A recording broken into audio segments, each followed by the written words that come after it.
Good morning and salutations, friends and gamers of all stripes. This is GM Dave, your man behind the screen, here with another episode of Dungeons and Discussions. And today we're going to be continuing on with our last topic, sexual dimorphism in wild shape. The reason we're continuing on with this is because since I made that video, I've spoken with my friend Angela again, and she gave me a little bit more insight onto what specifically was going on at her table.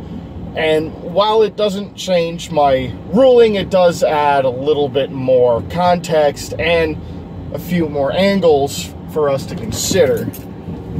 So, apparently, the issue that Angela's having, again, just as a reminder, her question was, as a druid with wild shape, and I am paraphrasing, you're allowed to transform into any animal you see. Well, does that even mean you could transform into an animal of the opposite sex? That meaning that if you're a female druid, could you transform into a male horse or a male peacock?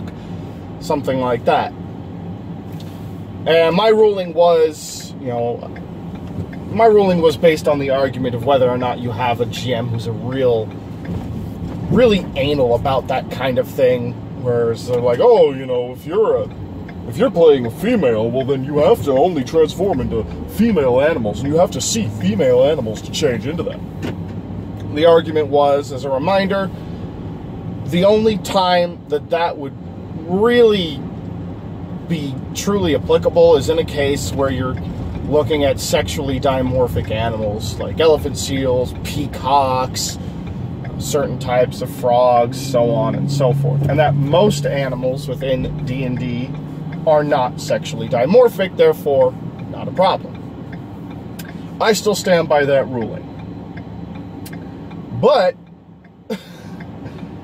the reason we're making this addendum is that the thing that Angela clarified for me was that this was not an issue necessarily of her GM being a stickler like I was led to believe by the original post. Apparently, she specifically wants to be able to transform into the male version of certain animals. She didn't specify what animals, unfortunately, but the male versions of certain animals she wants to specifically be able to transform into. She did not tell me why. So, I can't even really begin to guess why. Maybe there's an in-game reason why that would be important. Like, maybe she's trying some crazy infiltration plan. I don't know. Maybe they need to infiltrate some sort of citadel, and she wants to disguise herself using wild shape as one of the riding horses, but they only use male horses. I don't know. I'm not sure. But her GM apparently said, I'm not going to let you do that because I don't trust what you're going to do if you were to change into a guy animal. And knowing my friend Angela, I have to admit, that's kind of fair.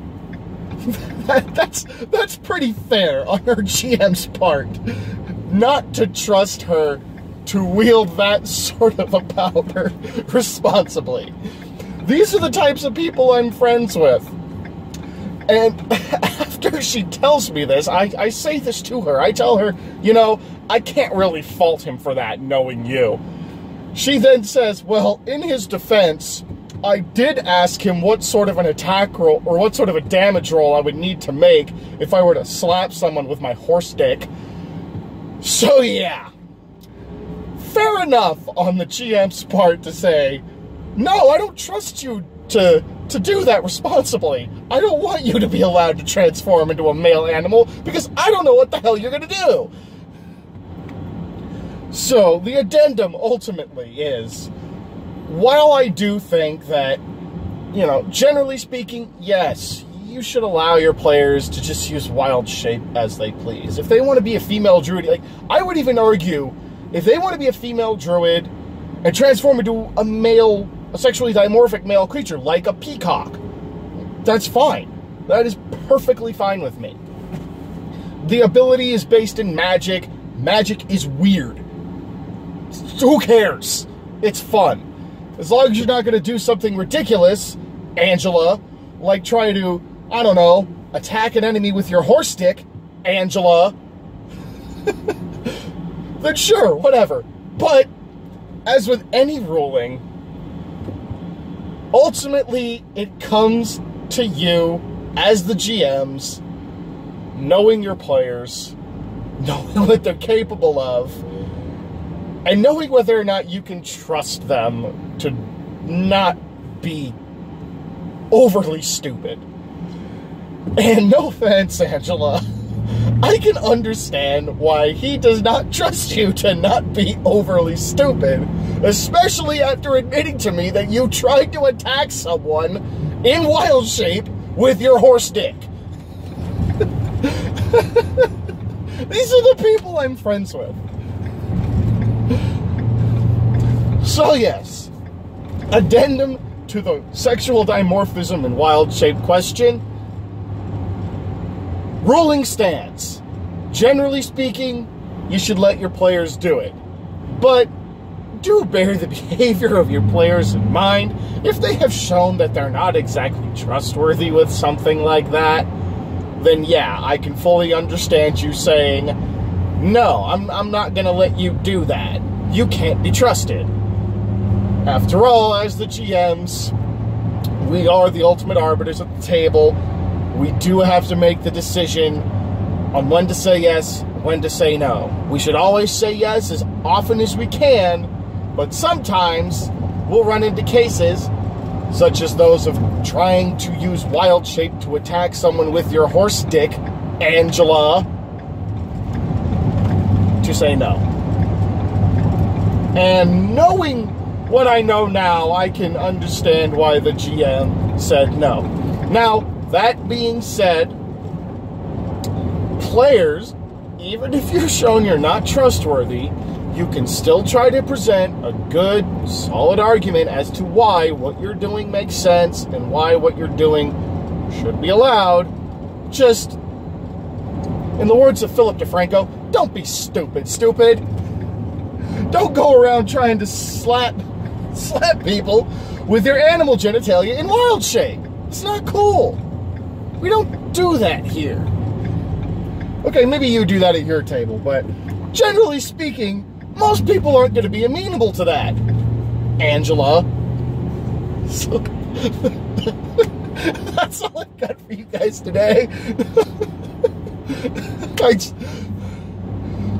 If you liked the video, give it a thumbs up. If you're interested in more content like this, including more ridiculous content. In fact, you know what? I'm going to put this out here and now.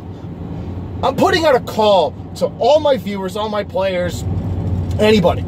If you've got a ridiculous situation like this, if you've just got this really absurd-ass situation that you just really want an answer to, you know what? Send it to me. I will happily answer this. I will happily turn this channel into one where half the videos are about answering the most absurd tabletop questions I can get. Send that to me. It's hilarious. I love it. I want more. Like, comment, subscribe. Tell me about your crazy situations. Ask me those questions. I will make videos for you. I will answer them. It'll be fun. Do it. Come on, man. Come on. As always, I am GM Dave, your man behind the screen. I hope you enjoyed this shorter video. I hope the addendum was helpful to you. Remember, say yes as often as you can, GMs, but bear in mind the behavior of your players. Sometimes it is appropriate to say no. This sounds like one of those times, Angela. Alright, everyone. GM Dave signing off. As usual, it is my sincere hope that you roll high, role play well, and as always, game on.